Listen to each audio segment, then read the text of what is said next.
नमस्कार।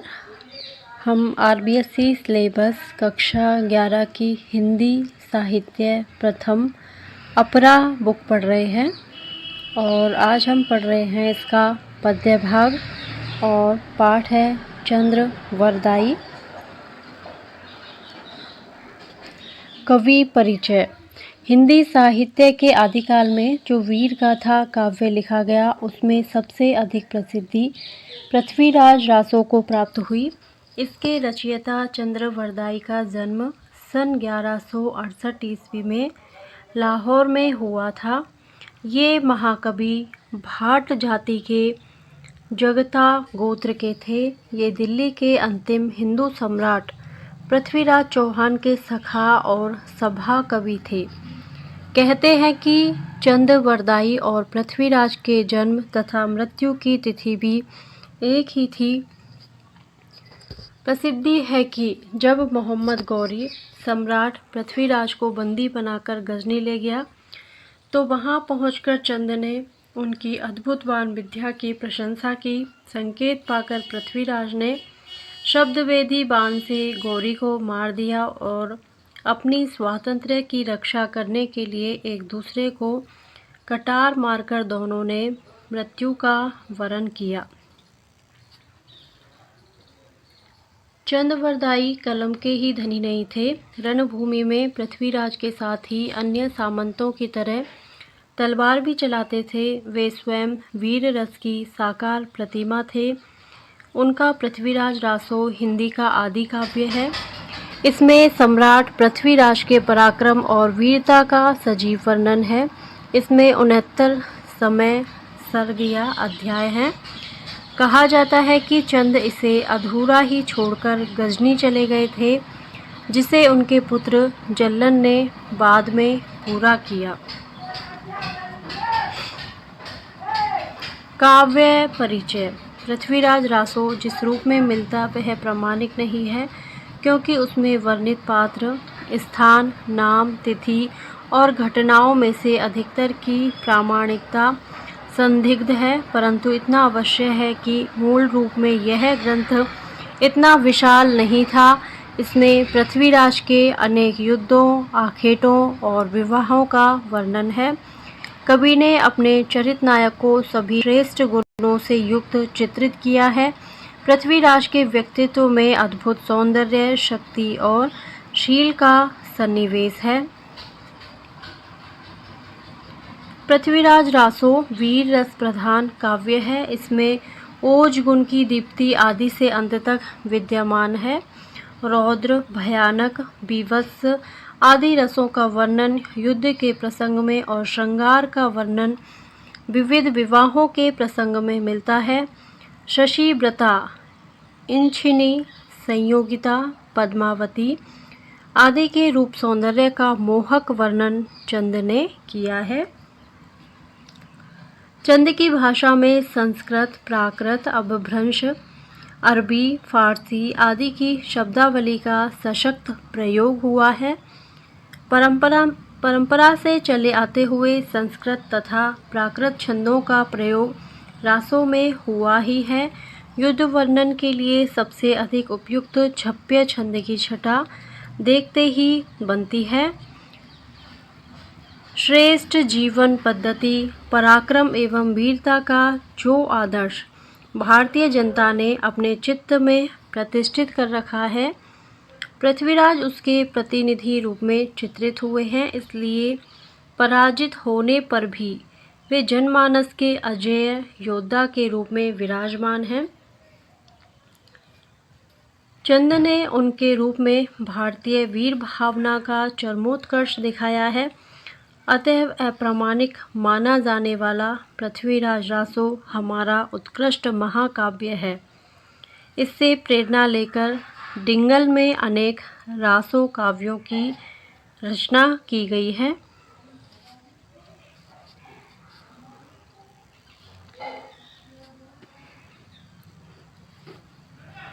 पाठ परिचय। प्रस्तुत संकलन में पृथ्वीराज रासो के पद्मावती समय में से कतिपय छंद उद्धृत किए गए हैं। समुद्र शिखर दुर्ग के गणपति की राजकुमारी पद्मावती अद्वितीय सुंदरी है। एक तोता उससे पृथ्वीराज के सौंदर्य और पराक्रम का वर्णन करता है, जिसे सुनकर वह पृथ्वीराज के प्रति अनुराग रखने लगती है। जब राजा उसका विवाह कुमायूं के राजा कुमोदमणि के साथ करना चाहते हैं, तो वह तोते को संदेशवाहक बनाकर पृथ्वीराज के पास भेजती है। वे शुक की बात सुनकर पद्मावती का वरण करने के लिए चल देते हैं। उधर पद्मावती शिव मंदिर में पूजा करने आती है। वहीं से पृथ्वीराज रुक्मणी की भांति उसका हरण करके घोड़े पर बिठाकर दिल्ली की ओर चल देते हैं। राजा की सेना युद्ध करके हार जाती है। इसी बीच अवसर पाकर शहाबुद्दीन गौरी पृथ्वीराज पर आक्रमण करता है। घोर युद्ध होता है। अंत में गौरी को परास्त करके पकड़ लिया जाता है। दिल्ली आकर शुभ लग्न में पद्मावती के साथ पृथ्वीराज विवाह कर लेते हैं।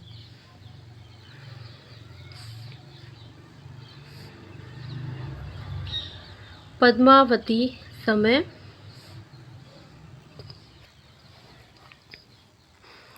पूरव दिसगढ़ गणपति समुद्र शिसर अति दुग्ग।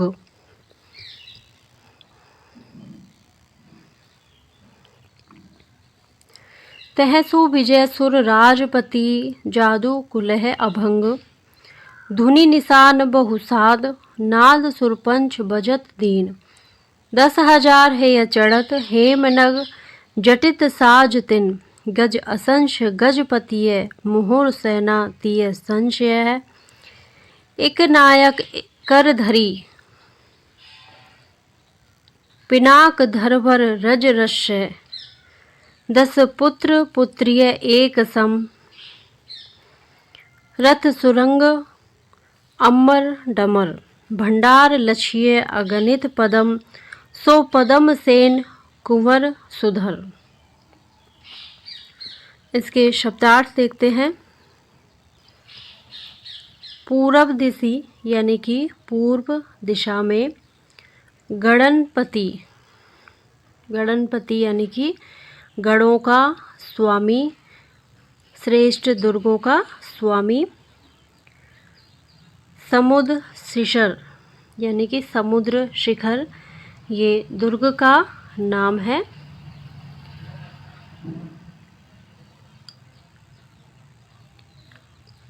दुग्रा दुर्ग। तह तह मतलब वहाँ। सु का अर्थ है श्रेष्ठ।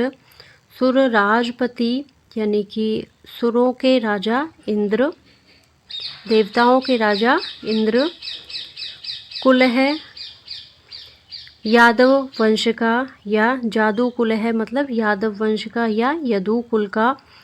अभग अभग्न यानी कि अभेद्य या अजेय। धुनि यानी कि ध्वनि। निशान का अर्थ होता है नगाड़े। नाद मतलब गूंज या शब्द। सुरपंच का अर्थ है पंचम स्वर। पंचम स्वर माने विविध वाद्यों के स्वर, जैसे मृदंग, मुरली, तंत्री, ताल, वेला, झांझ, दुधुम्बी आदि वाद्यों के स्वर। तो सुरपंच का अर्थ है पंचम स्वर, 5 तरह के स्वर। हय चढ़त, हय माने घोड़ा, तो घुड़ सवार। हय चढ़त यानी कि घोड़े पर चढ़े हुए यानी कि घुड़ सवार।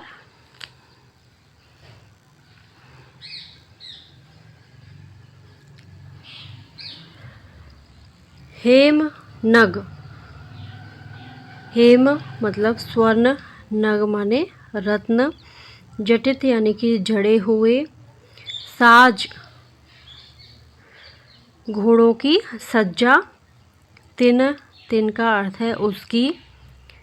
करधरी, करधरी का अर्थ होता है करधरी पिनाक, हाथ में धारण किया हुआ पिनाक यानी कि धनुष, हाथ में धनुष धारण करके।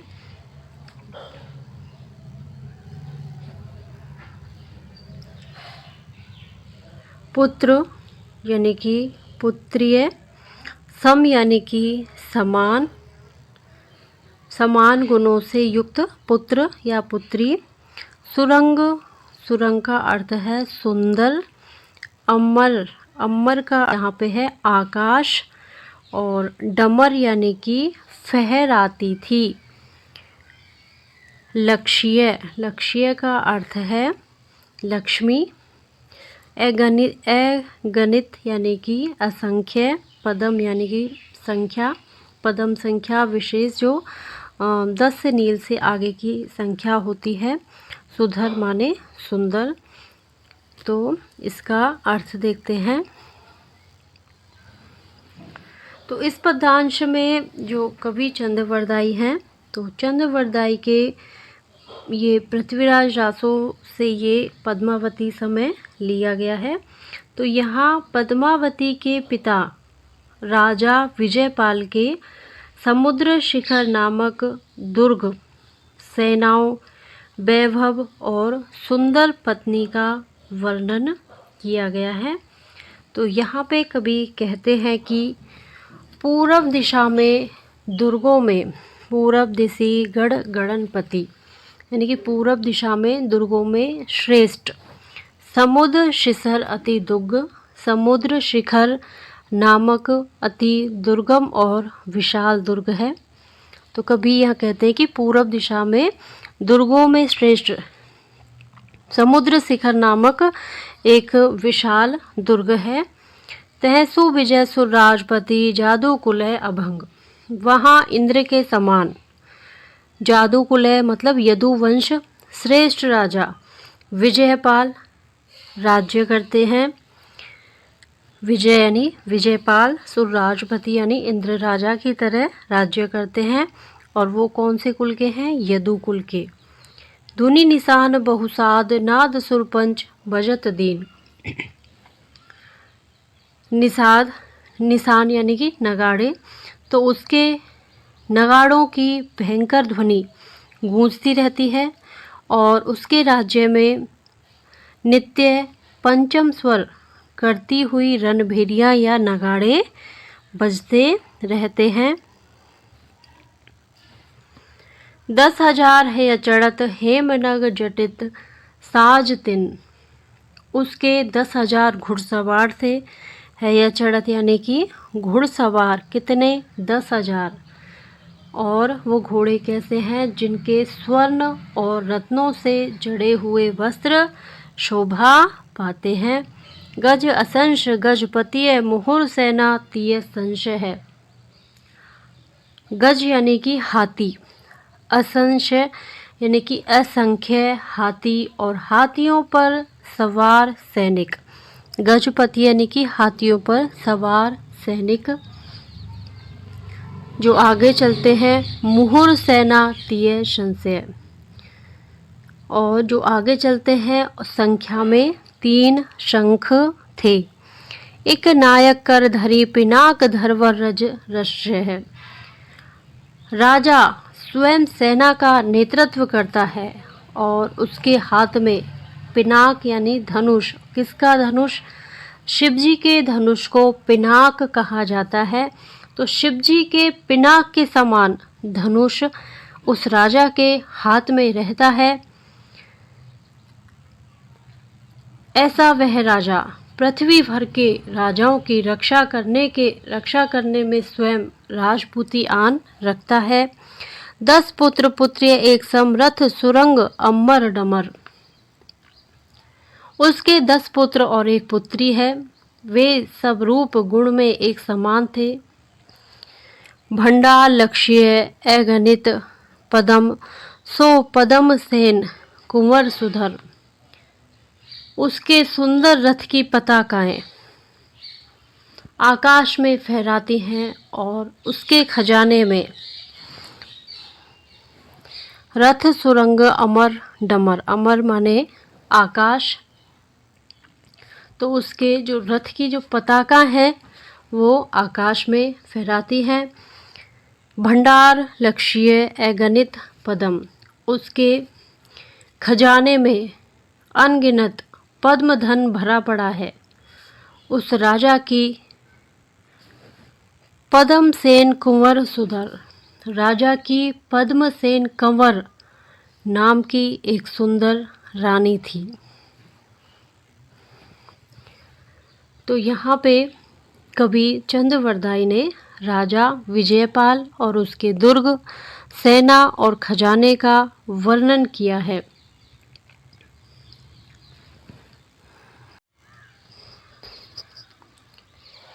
मनहु कला ससीभान, कला 16 शोभनीय, बाल बै ससिता समीप अमृत रस पिन्नीय, बिगसी कमल मृग भंवर, बैन संजन मृग लट्टिय। हीर कीर अरुबिंब, मोती नश शिस अहि घुट्टिय, छपति गयंद हरिहंस गति, विह बनाए संचय सचिय, पद्मिनीय रूप पद्मावतीय, मनहु काम कामिनी रचिए। शब्दार्थ देखते हैं। मनहु कला, शशिभान यानी कि चंद्रमा की 16 कलाओं से, मनहु यानी मानो, सो बन्नीय, सो यानी कि वह, बन्नीय यानी कि बनी थी, बाल बैस ससिता समीप, बाल बैस का अर्थ है बाल, बयस यानी कि बचपन में, बयस यानी बचपन में, ससिता यानी कि शिशुता या शैशवावस्था, अमृत रस पिन्नीय, अमृत का अर्थ होता है अमृत, पिन्नीय यानी कि पिया है या पान किया है, बिगसी कमल मृग भंवर, बिगसी कमल मृग यानी कि मुख विकसित कमल की श्रेणी को भी लज्जित करता है, यानी कि जो खिला हुआ कमल रहता है उसकी सुंदरता को भी लज्जित करता हुआ उसका मुख है। बैन यानी कि बंसी, मृग यानी कि हिरन, लुट्टिय, लुट्टिय यानी कि लूट लिया है, हीर कीर अरुबिंब, मोती नश सिसी आई घुट्टिय,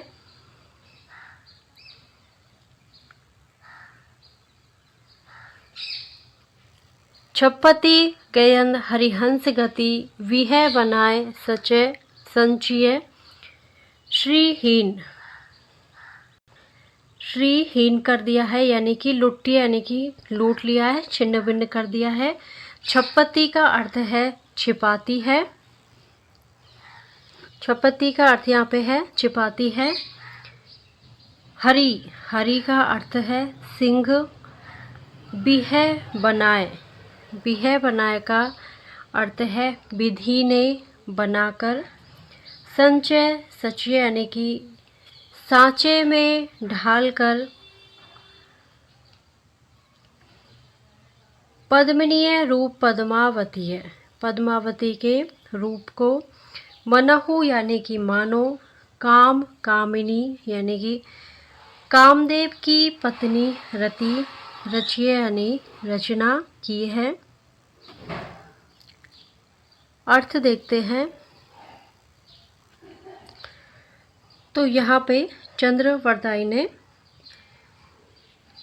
परंपरा युक्त उपमानों द्वारा पद्मावती के अपूर्व सौंदर्य का चित्रण किया है। कवि कहते हैं कि राजा विजयपाल की पद्मसेन कंवर रानी से उत्पन्न पुत्री पद्मावती इतनी सुंदर है मानो वह मनहु कला शशिभान, मानो वह चंद्रमा की 16 कलाओं से 16 कलाओं से उसका निर्माण किया गया हो, यानी कि वह साक्षात चंद्रमा की कला हो। बाल वै ससिता समीप, बाल वयस का मतलब है उसकी अभी बाल्यावस्था या शैशवावस्था है, और उसके पावन और शांति प्रदायक रूप को देखकर ऐसा लगता है जैसे मानो चंद्रमा ने उसी से अमृत का पान किया हो, यानी कि चंद्रमा ने भी उसी से ही अपने सौंदर्य को प्राप्त किया हो। उसके सौंदर्य को देखकर नेत्रों को उसी प्रकार शीतलता प्राप्त होती है जिस प्रकार चंद्रमा को देखकर नेत्र शीतल होते हैं।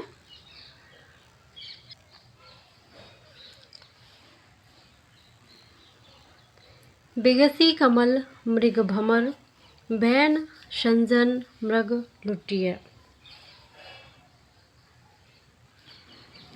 कवि पद्मावती के सौंदर्य का वर्णन करते हुए कहते हैं कि पद्मावती के मुख, नेत्र, हाथ, चरणों के सौंदर्य ने विकसित कमलों के सौंदर्य को, उसके केशों के श्याम रंग ने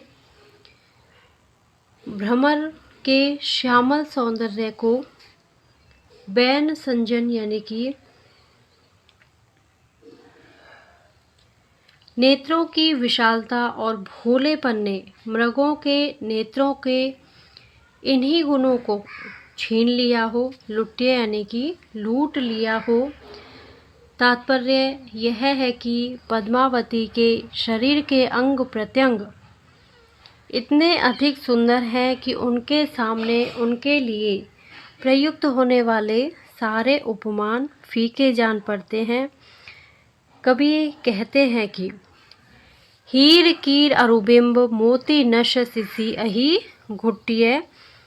उसका शरीर ऐसे चमकता रहता है उसकी नासिका को देखकर। तोते की चोंच, हीर कीर यानी कि तोते की चोंच का आभास होता है। अरुबिंब, उसके अधर बिंबा फल की तरह लाल और मोहक है। मोती निशससी अहि घुट्टिय, उसकी उंगलियों के नाखून मोती के समान सुंदर हैं, सुडौल हैं, और शिखा सर्प को लज्जित करने वाली है। अहि यानी कि सर्प, सर्प को लज्जित करने वाली है। छपपति गयंद हरिहंस गति, छपपति यानी छिप जाते हैं, गयंद हरिहंस गति, उसकी गति को देखकर, किसकी गति को देखकर? पद्मावती की गति को देखकर हाथी, हंस और शेर, हरि यानी कि सिंह, तो हाथी, सिंह और हंस भी उसकी चाल को देखकर लज्जित हो जाते हैं और दूर जाकर छिप जाते हैं। तो कवि कहते हैं कि मतलब उसकी चाल में हाथी की सी मस्ती है, सिंह का सा गर्व है, हंस की सी मंथरता है। बिह बनाए संचय संचिय, उसका संपूर्ण शरीर इतना सुडौल और सुगठित है कि मानो विधाता ने उसे सांचे में डालकर गढ़ा हो। पद्मिनीय रूप पद्मावतीय मनोह काम कामिनी रचिय।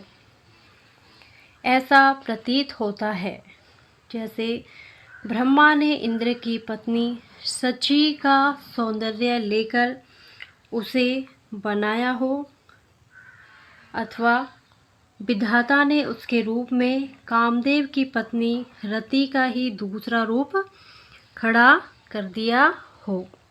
तो यहाँ पे पद्मावती के अतिशय सुंदरता को बताया गया है, और सौंदर्य के जितने भी सुंदर उपमान होते हैं यहाँ उन सभी उपमानों का प्रयोग किया गया है।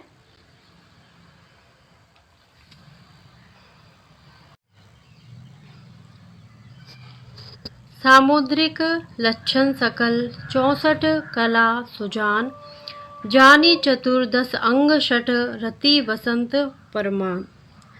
सशियन संग खेलत फिरत महलनि बाग निवास, कीर इक दिश्य नयन तब मन भयो उलास। शब्दार्थ देखते हैं। सामुद्रिक यानी हस्त एवं पद तथा मुखाकृति से शुभ अशुभ बताने की एक विद्या होती है सामुद्रिक। जैसे हाथ की रेखा या पैरों को देखकर या मुख की आकृति को देखकर शुभ और अशुभ लक्षण जो बताते हैं, तो वो विद्या सामुद्रिक होती है। लक्षण, लक्षण का अर्थ है लक्षण। सकल, सकल माने समस्त। 64 कला, 64 कला का अर्थ है 64 कलाएं। सुजान, अच्छी प्रकार जानकारी रखने वाली। सुजान माने सब कुछ जानने वाली या जानकारी रखने वाली। जानी चतुर्दश, चतुर्दश मतलब 14 विद्याएं। षट, षट का अर्थ है 6 शास्त्र। 6 शास्त्र ये वेद के अंग। रति वसंत परिमाण, रति और वसंत के अनुरूप। परमार यानी कि परमान यानी कि होता है प्रमाण।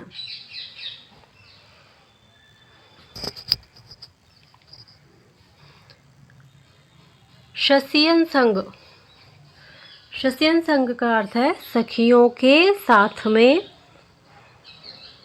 खेलत फिरत, खेलती फिरती है। महलनी, महलों में। बाग, निवास, बाग, उद्यानों में। कीर इक, कीर माने तोता, इक माने एक, एक तोता। दिश्य, दिश्य माने देखा। भयो हुलास, भयो माने हुआ, हुलास माने प्रसन्नता। तो अर्थ देखते हैं।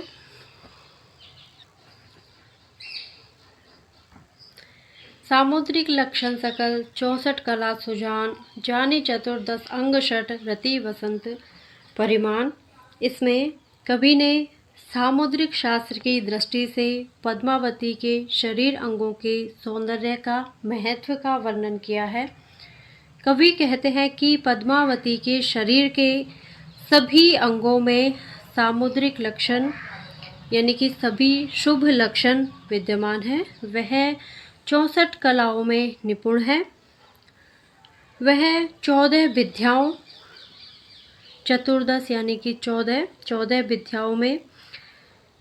अंग षट, षट यानी कि 6 दर्शनों, वेद के 6 अंगों में पारंगत थी। वह कामदेव की पत्नी रति तथा बसंत के समान सुंदर थी। शशियन संग खेलत फिरत, वह अपनी सखियों के साथ में खेलते हुए अपने महल और बाग में घूमती रहती है या खेलती रहती है। एक कीर एक दिश्यन नयन, और इसी तरह खेलते हुए उसे एक तोता दिखाई देता है। उस तोते को देखकर उसके मन में बड़ा ही हर्ष या प्रसन्नता होती है। मन अति भयो हुलास, बिगसी जनु कोक किरण रवि, अरुण अधुर तिय सुधर, बिंब फल जानी कीर छवि। यह चाहत चश चकित, उहजु तकिय झरप्पी झर। चंच चहुअट्टिय लोभ लियो, तब गहित अप कर। हर्षत आनंद मन मही हुलस, लैजू महल भीतर गइय। पंजर अनूप नग मणि जटित, सोतिहि मह रसत बहिय। शब्दार्थ देखते हैं।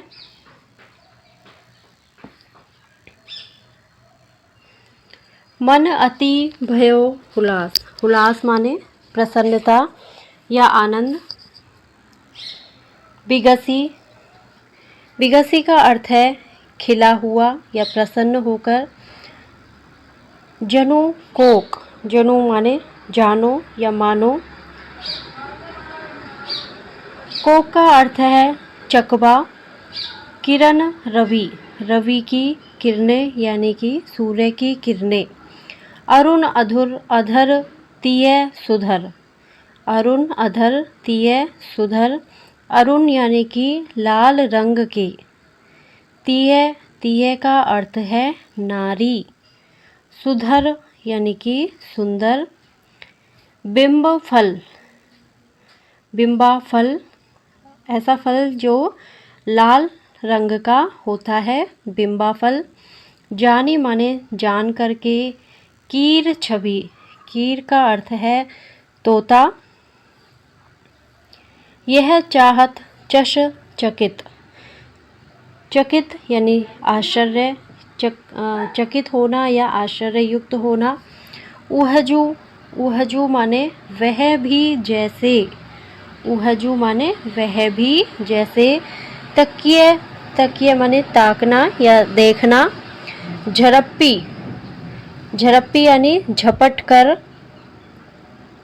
झर यानी कि झरप्पी माने झट से, झपट कर। चंच चहुवट्टीय लोभ, चंच यानी कि चोंच, चंच यानी कि चोंच। गहित, लियो तब गहित, गहित का अर्थ है ग्रहण कर लिया या पकड़ लिया। अप कर, कर माने हाथ, अप यानी अपने हाथ में। हर्षत आनंद, मन मही हुलस, हर्षित, हर्षित होना। आनंद यानी कि आनंद से युक्त होना। मही, मही का अर्थ है में। लैजू, हुलस माने हर्षित होना, उल्लास मनाना। लैजू महल भीतर गई है, ले माने लेकर के, महल के भीतर माने अंदर। पंजर अनूप नग मणि जटित, सोत ही मह रशत भैये, रशत भैये माने रख दिया, रशत माने रख दिया। पंजर यानी कि पिंजरे में, जो कि नग मणि जटित यानी कि नग मणियों से जड़े हुए पिंजरे में।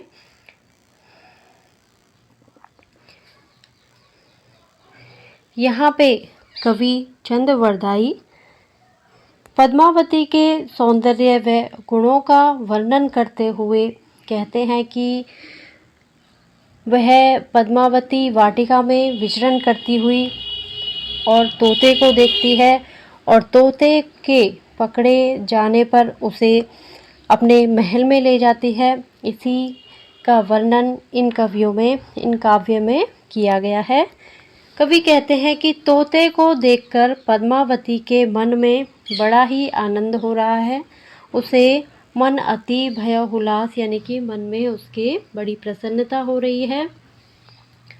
विगसी जनु को किरण रवि, वह ऐसे खुश हो रही है जैसे रात में चकवी से युक्त रहा चकवा प्रभात होते ही सूर्य की किरणें देखकर खुश हो जाता है। तो वो पद्मावती भी ऐसे ही खुश हो रही है। कोक का अर्थ है चकवा पक्षी। किरण रवि को देखकर चकवा पक्षी जैसे खुश होता है, ऐसे ही पद्मावती भी बहुत खुश हो रही है। अरुण अधर तीय सुधर, उस प्रसन्न पद्मावती के लाल होठ देखकर तोते को उनमें बिंब फल, सुंदर बिंबा फल का भ्रम हो जाता है। वो सोचता है कि ये होठ नहीं, ये क्या है, बिंबा फल है। एक लाल कलर का फल होता है, उसको बोलते हैं बिंबा फल। और उसने होठों को बिंबा फल समझकर उसे लेना चाहा। यह चाहत चकित उहजू तकिय झरप्पी झर,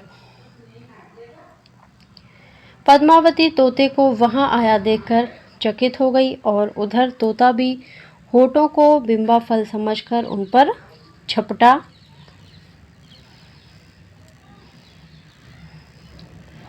चंच चौहट्टीय लोभ लियो तब गहित अप कर, पद्मावती ने उसे अपने हाथ में पकड़ लिया। उसने तो बिंबाफल समझकर उसने अपनी चोंच को उसके होठों पर मारना चाहा, लेकिन पद्मावती ने उसे अपने हाथ से पकड़ लिया। हर्षत आनंद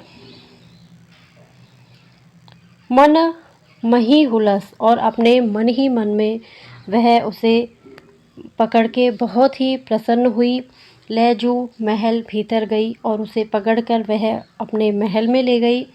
उसने वहाँ पंजर अनूप नग मणि जटित उसने उस तोते को नग और मणियों से जड़े हुए पिंजरे में संभाल कर रखा। सो तिही में रशत भैया माने रख लिया। उसने उस तोते को पिंजरे में संभाल कर रख लिया। तो यहाँ पे वाटिका में विचरण करती हुई पद्मावती के लाल रंग के सुंदर होठों का और तोते को उनमें बिंबाफल का भ्रम होने का वर्णन किया गया है।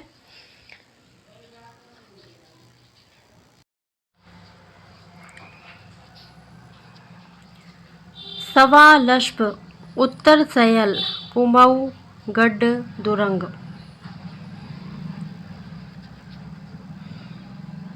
राजत राजकुमोदमनी है गे द्रव्य अभंग। नारी केल फल परठि दुज चौक पूरी मणि मुक्ति। दई जो कन्या सा बचन वर अति आनंद करी जुत्ती। पद्मावती विलसी वर बाल बेली।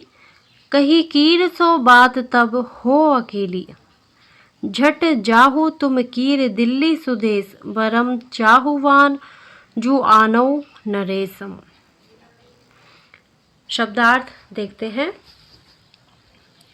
सवा लक्ष उत्तर सयल। सवा लक्ष का अर्थ होता है सपाद लक्ष्य।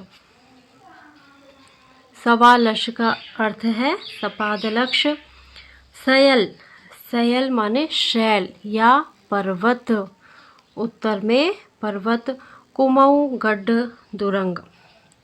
दुरंग यानी कि दुर्गम। राजत राजत यानी कि सुशोभित होता है।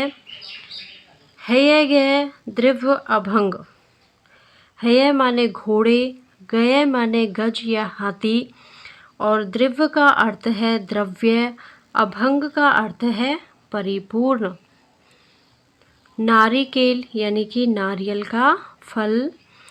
परठी परठी का अर्थ है स्थापित किया हुआ। दुज दुज माने द्विज सॉरी। चौकपूरी मणि मुक्ति। यहाँ पे ये मणि मुक्ति है। मणि मुक्ति यानी कि मणि मुक्ति का अर्थ है मणि मोतियों से, मणियों से और मोतियों से। दई जो कन्या सा वचनवर अति आनंद करी जुत्ती। जुत्ती माने युक्ति या उपाय या विधि पूर्वक। पद्मावती विलसी बरबाल बेली। बाल बेली यानी कि नव युवती। कही कीर सो बात तब हो अकेली।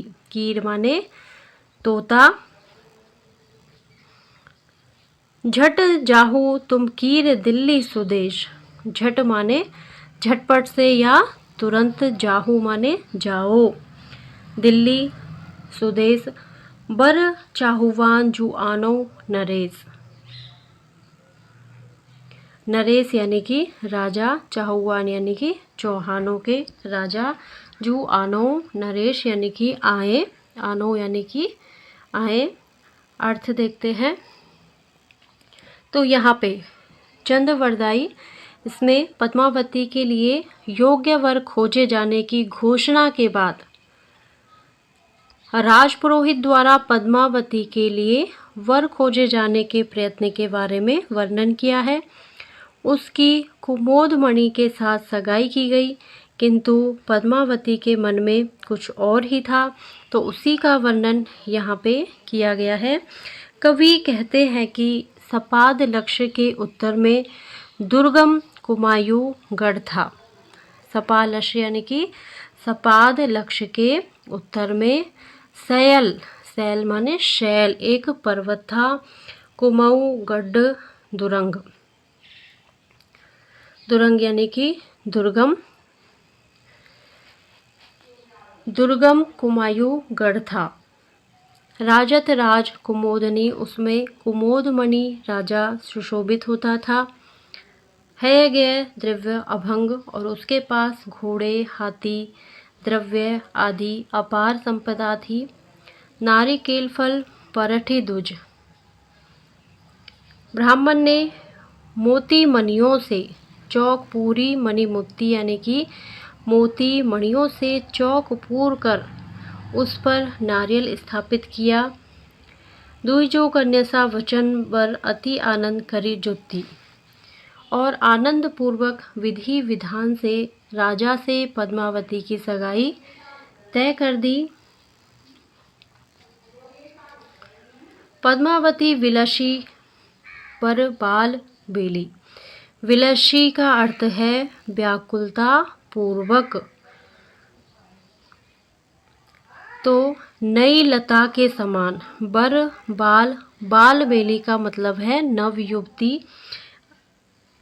नई लता के समान विकसित युवती पद्मावती ने व्याकुल होकर तोते से कहा कि कही की सो बात, तब वो अकेली, जब वो अकेली थी तब उसने तोते से कहा कि झट जाहु तुम कीर दिल्ली सुदेश, कि तुम शीघ्र दिल्ली जाकर वर चौहान जो आनो नरेश, श्रेष्ठ प्रतापी राजा पृथ्वीराज चौहान को लेकर के आओ। तो यहाँ पे कवि ने पद्मावती के पृथ्वीराज के प्रति अनुराग को व्यक्त किया है, और पद्मावती के द्वारा तोते को पृथ्वीराज चौहान के पास भेजना बताया गया है।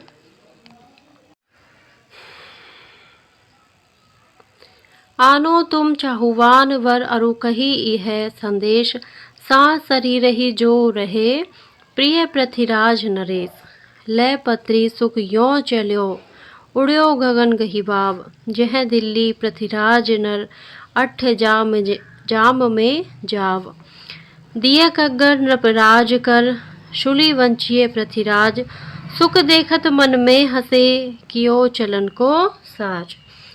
शब्दार्थ लिखते हैं।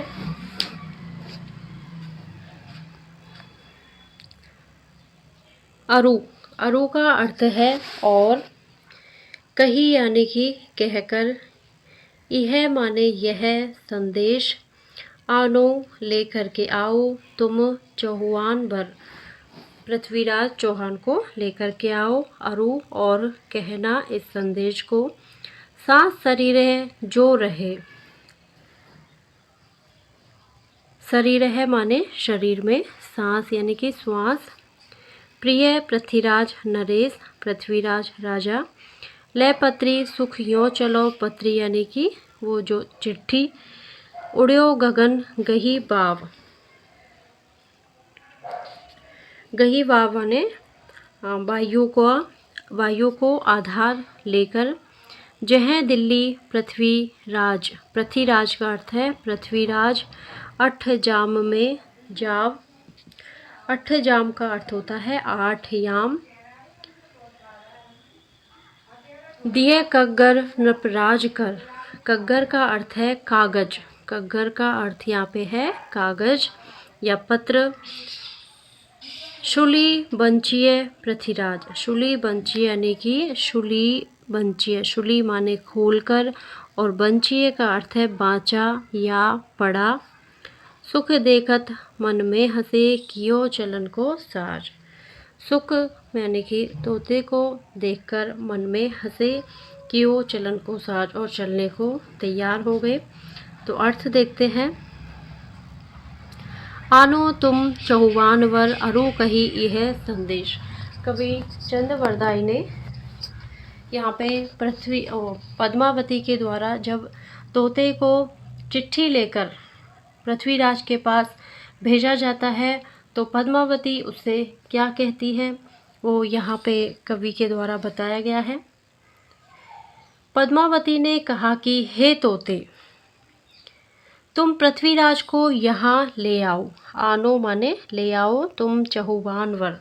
तुम पृथ्वीराज को लेकर यहाँ आओ और उनसे मेरा यह संदेश कहो, सांस शरीर जो रहे, कि जब तक मेरे शरीर में श्वास समीर रहेगा, प्रिय पृथ्वीराज नरेश, तब तक मेरे लिए राजा पृथ्वीराज ही प्रिय रहेंगे।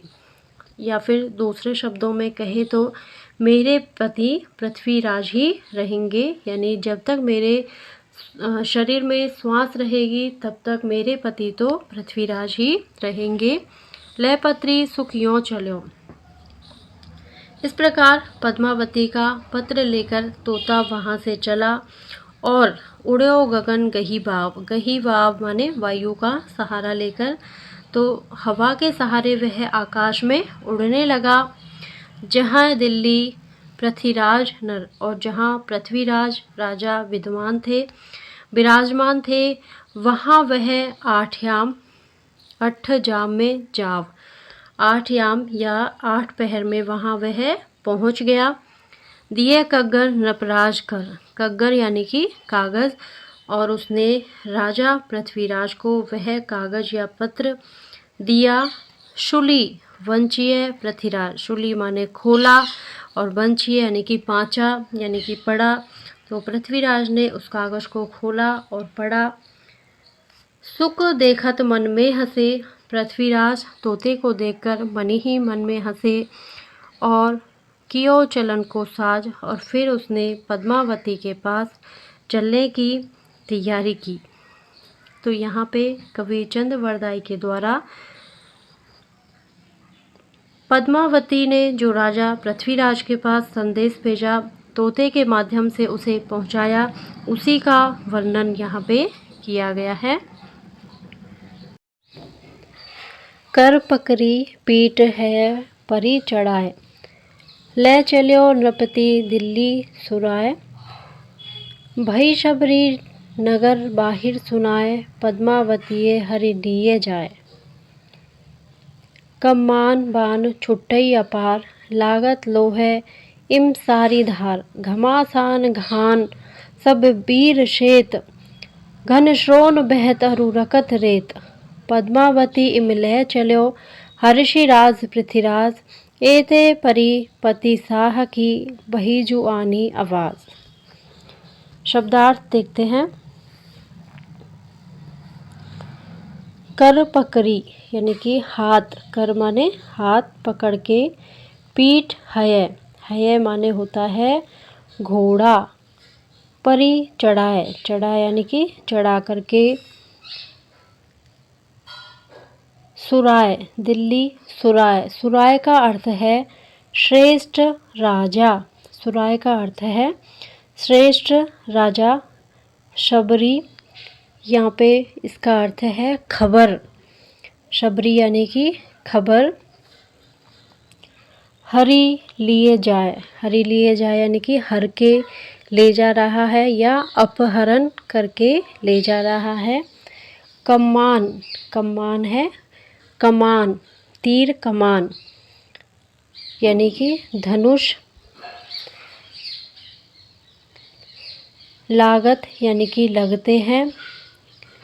इमी यानी कि इस प्रकार। सारी धार, सारी धार का अर्थ है तलवार की धार, सारी धार मतलब तलवार की धार। घान, घान का अर्थ है युद्ध। घमासान, घान मतलब घमासान युद्ध। शेत, शेत का अर्थ है खेत रहना या मारे जाना। श्रोण, श्रोण का अर्थ है श्रोणित अथवा खून। अरु रकत, रकत का अर्थ है लाल।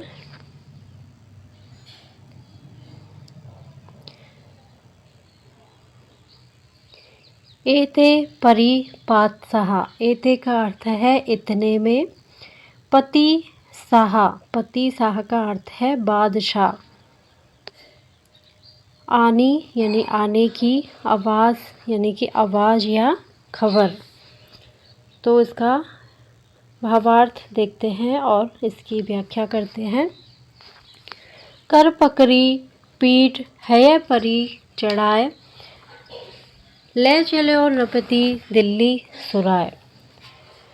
कवि यहाँ पे कहते हैं कि पद्मावती का हाथ पकड़कर उसे घोड़े की पीठ पर चढ़ाकर, है माने घोड़ा, घोड़े की पीठ पर चढ़ाकर दिल्ली सुराय, दिल्ली पति श्रेष्ठ राजा ले चलो, यानी कि अपने साथ उसे लेकर दिल्ली चल पड़ा। वही शबरी नगर बाहरी सुनाए, नगर के बाहर, शबरी यानी कि खबर। तो नगर के बाहर जब यह खबर सबने सुन ली, यह बात चारों ओर फैल गई कि पद्मावती हरी लिए जाए, कि राजा पद्मावती का अपहरण करके ले जाया जा रहा है। कम्मान वान छुट्टई अपा लागत लोहे इमी सारी धार, सारी धार का मतलब तलवार की धार, कम्मान मतलब धनुष बाण। तो जब सबको ये पता चल गया कि राजा पद्मावती का अपहरण करके ले जा रहा है, तब विजयपाल और कुमोदमणि की सेनाओं से पृथ्वीराज का युद्ध हुआ। उस युद्ध में धनुषों से छूटे हुए बहुत से बाण कवचों से ढके हुए शरीर में घुस रहे थे। लागत लोह है, यानी कि कवच, लोह कवच से जो शरीर ढके हुए थे उनमें वो बाण घुस रहे थे। और ये बाण कैसे थे? तलवार की धार की तरह पहने थे। घमासान घान सब वीर शेत, इस प्रकार बड़ा घमासान युद्ध हुआ और बहुत से वीर, शेत का अर्थ है खेत, रहे अथवा मारे गए। बहुत से वीर इसमें मारे गए। घन श्रोण बहतरु रकत रेत, और बहुत सा खून बहने से युद्ध क्षेत्र का जो रेत थी वो रकत यानी कि लाल हो गई, रेत का रंग लाल हो गया। पद्मावती मिले चलो हर्षिराज पृथ्वीराज, पृथ्वीराज युद्ध जीतकर हर्षित होता हुआ दिल्ली की ओर चल पड़ा। एते परी, इसी बीच ही पति शाह की भईजू आनी आवाज़, इसी बीच जो बादशाह थे शहाबुद्दीन गोरी के आने की सूचना मिल गई थी। तो यहाँ पे पद्मावती हरण का वर्णन किया गया है और बादशाह के आने की खबर को बताया गया है। भई जो आनी आवाज़ आए साहबदीन सुर, आज गहो पृथ्वीराज बोल बुलंद गुजत गजत धुर, क्रोध जोध जोधा आनंद करिए पति अनि गज्जिए, वान नाली हत नाली तुपक तीरे स्रव सज्जिए, पव्वे पहाड़ मनोसार के भिरी भुजान गजनेस बल, आए हकरी हकार करी शुरासान सुल्तान दल। शब्दार्थ देखते हैं। आज गहो, गहो का अर्थ है पकड़ूंगा पृथ्वीराज को। बोल बुलंद, बोल बुलंद का अर्थ है बोलता हुआ अथवा हुंकार करता हुआ। क्रोध जोध जोधा अनंत, क्रोध में, जोश में, जोधा उस योद्धा ने, अनंत यानी कि अनंत रहित यानी बहुत से, करिए पति यानी पंक्तिबद्ध किया, गज्जिए यानी कि गर्जना की। नाली, नाली का अर्थ है नाल अथवा बंदूक। हथनाल, हथनाल का अर्थ है तोप। नाली का अर्थ है बंदूक, हथनाल का अर्थ है तोप। स्रब, स्रब का अर्थ है सब, सज्जी यानी सुसज्जित थी। सार के, सार के का अर्थ है लोहे के। पव्वई, पव्वई का अर्थ है पड़ना या गिरना। गजनेश, गजनेश का अर्थ है गजनीपति गौरी। हकारी, हकरी का अर्थ है गर्ज कर बुलाए गए, करी यानी कर। तुपक, तुपक का अर्थ है छोटी तोप। ये तुपक का अर्थ है छोटी तोप। तो अर्थ देखते हैं इसका।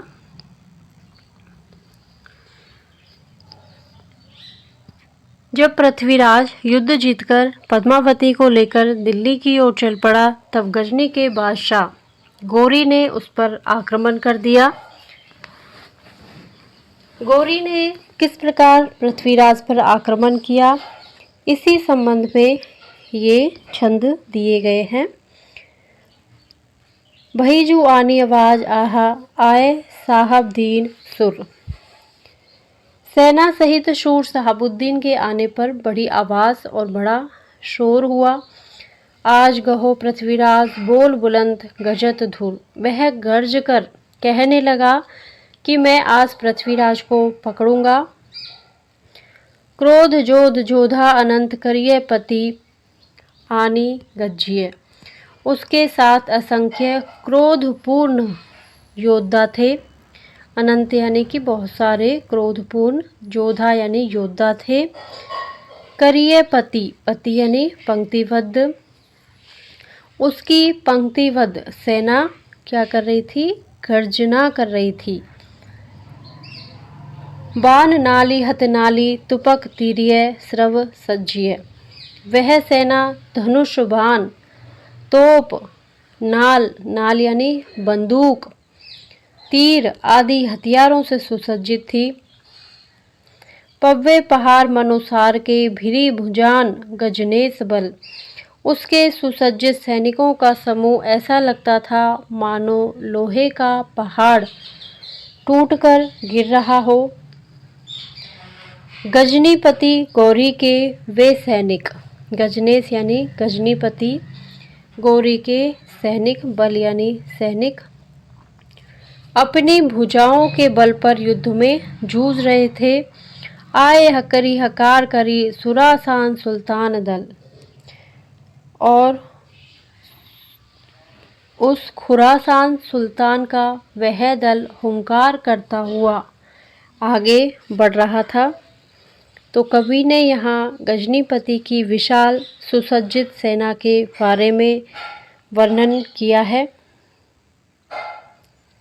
और वर्णन से लगता है कि कवि को युद्ध क्षेत्र की जानकारी है।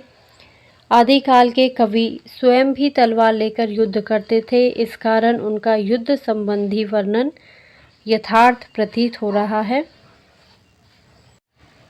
तिन घेरिए राज पृथ्वीराज राजा, चिहो और घनघोर निशान बाजम, गही तेग चहुवान हिंदवान राणम, गजम जूथ परिकोप केहरी समानम। शब्दार्थ देखते हैं। तिन माने उसने, तिन माने उसने।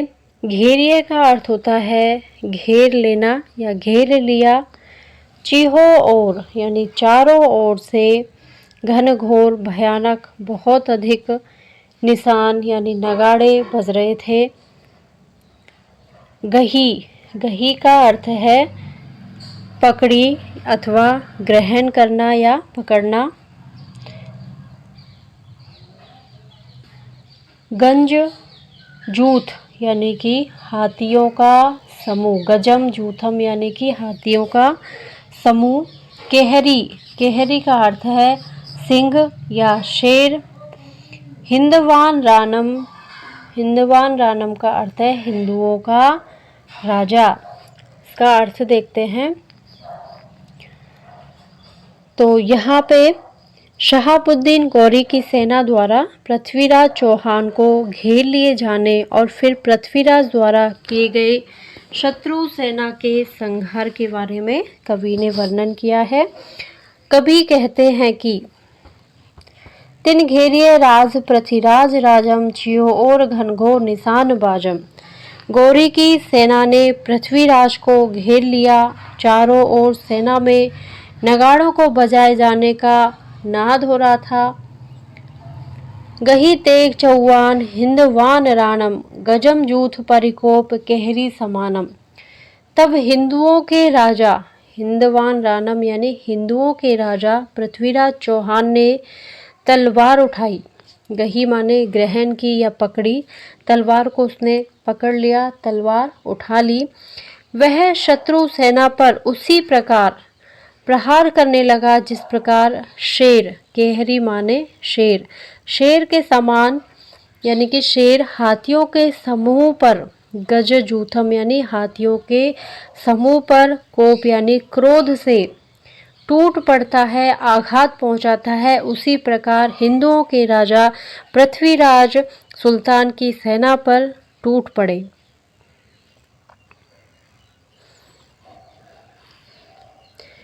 गिरदम उड़ी भान अधार रैनम गई सूधी सज्जई नहीं मज्जी नैनम सिरम नाय कम्मान पृथ्वीराज राजम पकड़िए साही जिम कुलिंग बाजम। शब्दार्थ देखते हैं। गिरदम यानी गर्द या धूल, गिरदम यानी धूल उड़ी। भान, भान यानी कि भानु मतलब सूर्य। अंधार यानी अंधेरा। रैन यानी रात।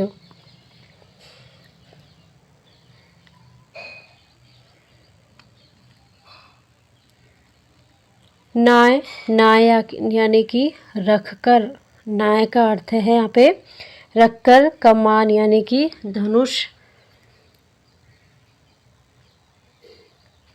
मज्जी, मज्जी का अर्थ है यहाँ पे बीच में। कुलिंग बाजम, कुलिंग का अर्थ है पक्षी। अर्थ देखते हैं इसका।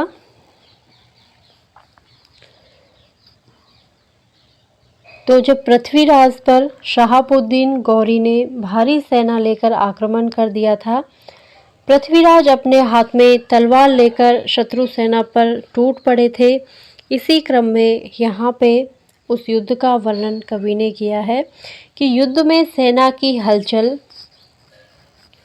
और हाथियों की भगदड़ से इतनी धूल उड़ी, गिरदम यानी कि धूल उड़ी, कि भान अंधार रैनम यानी कि भान यानी भानु सूर्य, सूर्य धूल से ढक गया, अंधकार छा गया और रात हो गई।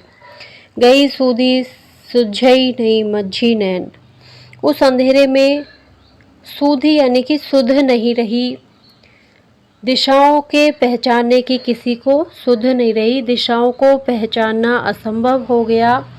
नहीं मज्जी नैन, नेत्रों को कुछ भी दिखाई नहीं देता था।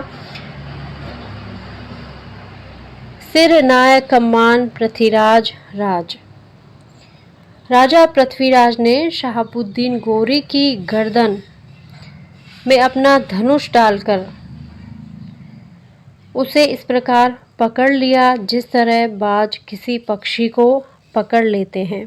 पकड़िए शाही जिम कुलिंग बाज, कुलिंग बाज यानी कि पक्षियों का राजा, पक्षियों में सर्वश्रेष्ठ बाज। तो बाज जैसे पक्षियों को पकड़ लेता है, उसी प्रकार पृथ्वीराज ने भी शहाबुद्दीन की गर्दन में अपनी धनुष डालकर उसे पकड़ लिया। तो यहाँ पे कवि ने अपने आश्रयदाता की प्रशंसा की है और पृथ्वीराज चौहान द्वारा गौरी को बंदी बनाए जाने का वर्णन किया है। जीती भई पृथ्वीराज की पकड़ी सहाल है संग, दिल्ली दिसी मारगी लगो उत्तरी घाट गिरगंग। बोली विप्र सोधे लगन सुबघरी पठिय, हर बासे मंडप बनाए करी भावरी गंठिय। ब्रह्मवेद उच्च रही होम चौरी जु प्रतिवर, पद्मावती दुल्हिन अनूप दुल्लय पृथ्वीराज राजनर। डंड्यो साह साहवदी अठ सहस हे वर सुघर, दे दान मान शट भेष को चढ़े राज दुर्गा हुजर। शब्दार्थ देखते हैं।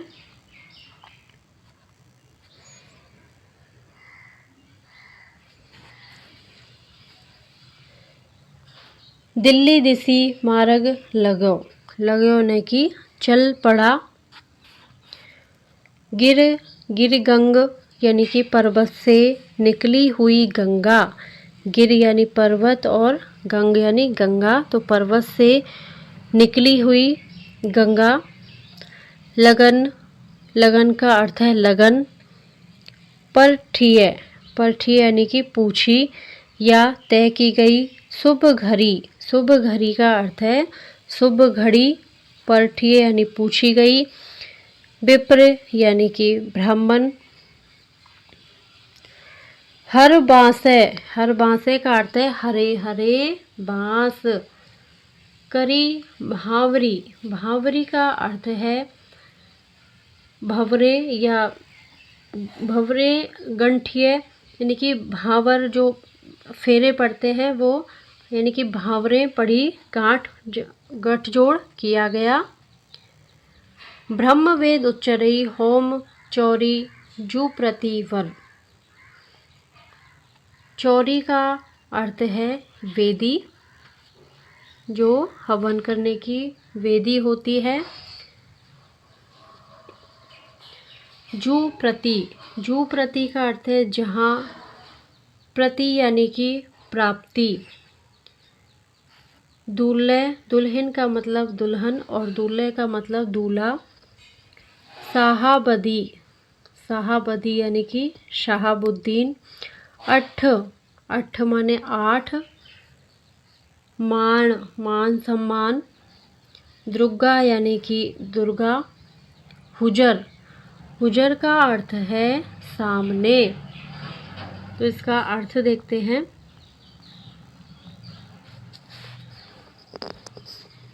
कवि ने पृथ्वीराज द्वारा शहाबुद्दीन गौरी के पकड़े जाने का वर्णन किया है।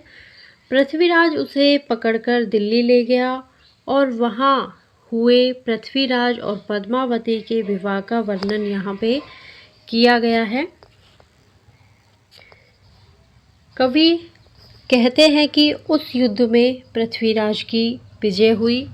जीत भई पृथ्वीराज की, यानी कि पृथ्वीराज की विजय हुई। पकड़ी साहा ले संग, गौरी को उसने पकड़ लिया और उसे बंदी बनाकर अपने साथ ले गया।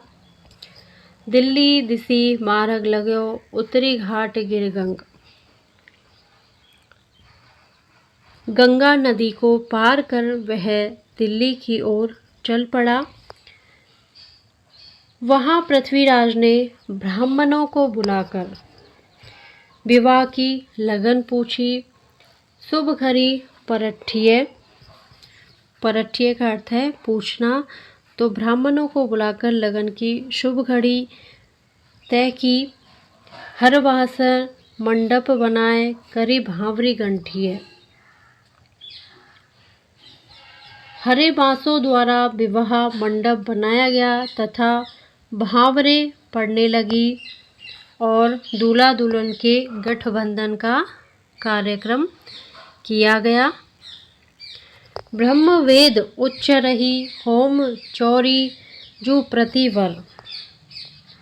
ब्राह्मणों ने विवाह के समय वैदिक मंत्रों का उच्चारण किया। पृथ्वीराज को होम की वेदी के सामने बिठाया गया। पद्मावती दुल्हन अनूप, दूल्हे पृथ्वीराज राजनर। पृथ्वीराज सुंदर दूल्हे थे और पद्मावती अनुपम दुल्हन थी।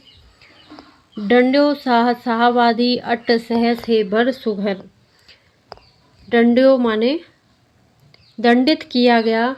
शाहाबदी, शाहाबदी यानी शहाबुद्दीन गौरी को दंडित किया गया और उससे दंड के रूप में 8000 सुंदर, अठ सहस यानी 8000 सुंदर स्वस्थ घोड़े लिए गए। दे दान मान शट भेष को चढ़े राज दुर्गा हुजर। पृथ्वीराज ने दुर्गा के मंदिर में विवाह करके दे दान मान शठभेश को यानी कि योगियों को, सन्यासियों को बहुत प्रकार से दान और मान सम्मान उन्हें दिया। चढ़े राज दुर्गा हुजर। और दुर्गा मंदिर, दुर्गा यानी कि दुर्गा, हुजर माने सामने, दुर्गा मंदिर में माँ के सामने विवाह पृथ्वीराज ने किया। तो यहाँ पे कवि ने पृथ्वीराज की विजय और उसके विवाह की पद्धति का वर्णन किया है। विवाह का वर्णन वैदिक रीति रिवाजों के अनुसार ही यहाँ पे किया गया है। जैसे हिंदू राजा सामान्यतः दुर्गा और शिव की ही पूजा किया करते थे, वैसा ही यहाँ पे कवि के द्वारा वर्णन किया गया है।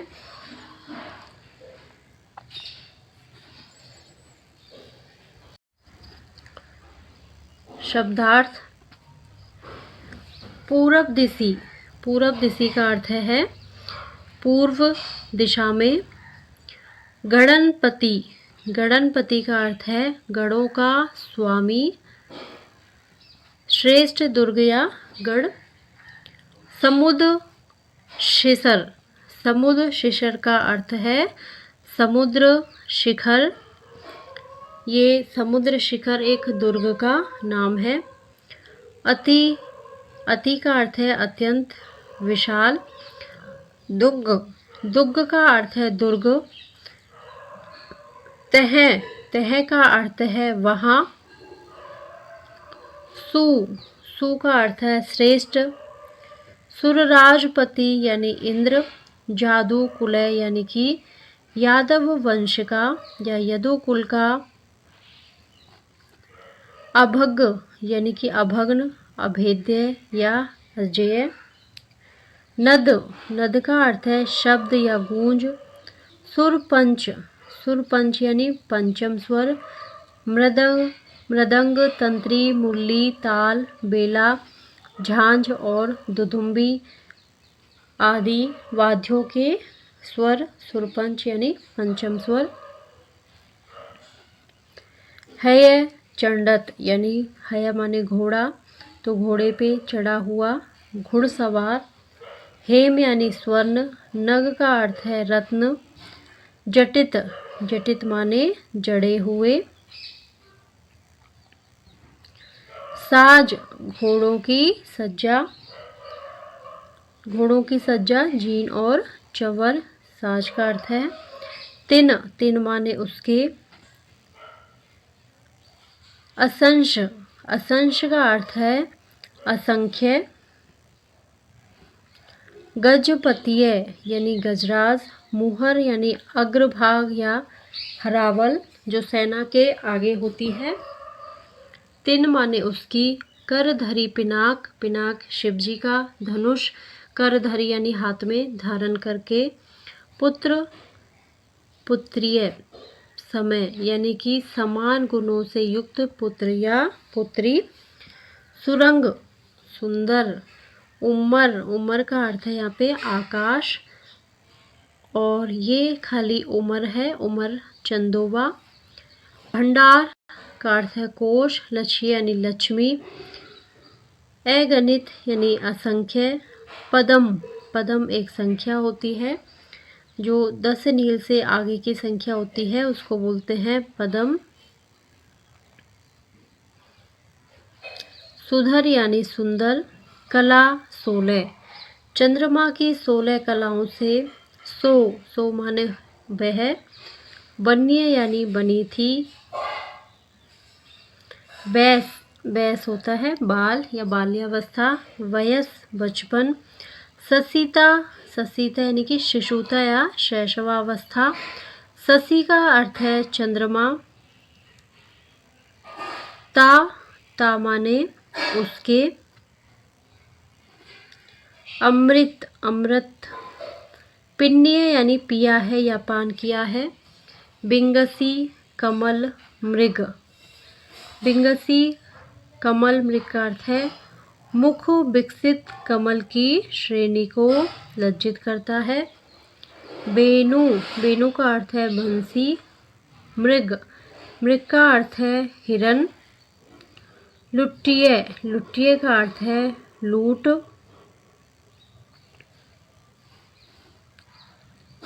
लूट लिया है या श्रीहीन कर दिया है। छपत्ती यानी छिपाती है। हरी का अर्थ है सिंह। बिहे बनाए, बिहे बनाए का अर्थ है विधि ने बनाकर। बिहे बनाए का अर्थ विधि ने बनाकर। संचय सचिए का अर्थ है सांचे में ढालकर। मनहु यानी मानो। काम कामिनी, काम कामिनी का अर्थ है कामदेव की पत्नी रति। रचिए यानी कि रचना की है। सामुद्रिक, सामुद्रिक का अर्थ है हस्त एवं पद तथा मुखाकृति से शुभ अशुभ बताने की विद्या। लक्षण का अर्थ है लक्षण। सकल मतलब समस्त। 64 कला यानी चंद्रमा की 64 कलाएं।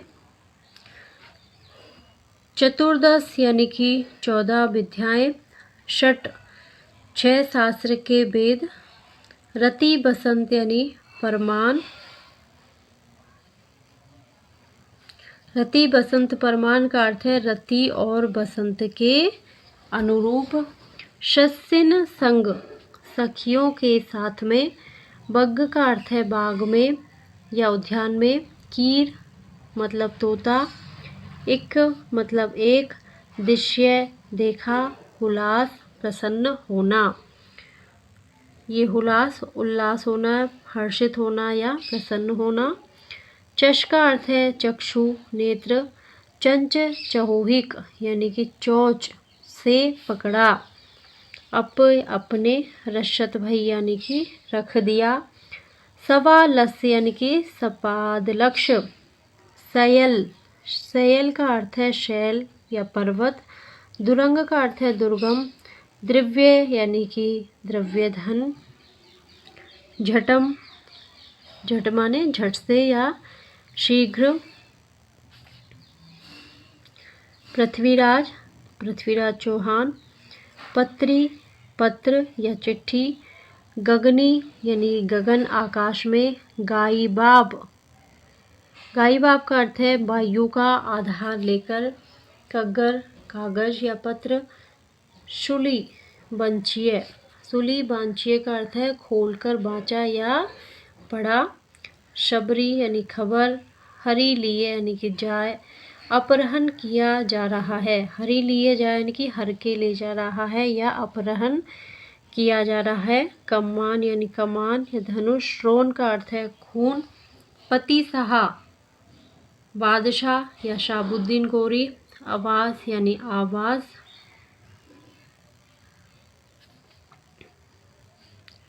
करिए पति यानी पंक्तिबद्ध किया। गज्जिए गर्जना की। श्रव सब। सज्जिए सजाए। चिहऊ और चारों ओर। हिंदवान राणम यानी हिंदुओं के राजा। गजमजूथ हाथियों के झुंड। गजमजूथम यानी हाथियों के झुंड पर। केहरी यानी केसरी या सिंह। गिरद, गिरद का अर्थ है धूल। भान, भान का अर्थ है भानु या सूर्य। रैन का अर्थ है रात। मज्झी, मज्झी का अर्थ है बीच में। कुलिंग यानी पक्षी। लगन, लगन का अर्थ है लगन। परठी यानी पक्षी या तय की गई या पूछी गई। परठी का अर्थ है पूछी गई। भावरी गंठिए यानी कि भावरे पड़ी, फेरे पड़े। दूल्हे माने दूल्हा। और दुर्गा, दुर्गा का अर्थ है दुर्गा। और इसी के साथ ही हमारा ये पाठ पूरा होता है। अगर आपको मेरा वीडियो पसंद आता है तो प्लीज़ मेरे चैनल को लाइक करें, शेयर करें और यदि आप मेरे चैनल पे नए हो तो प्लीज़ इसे सब्सक्राइब करें। Thank you.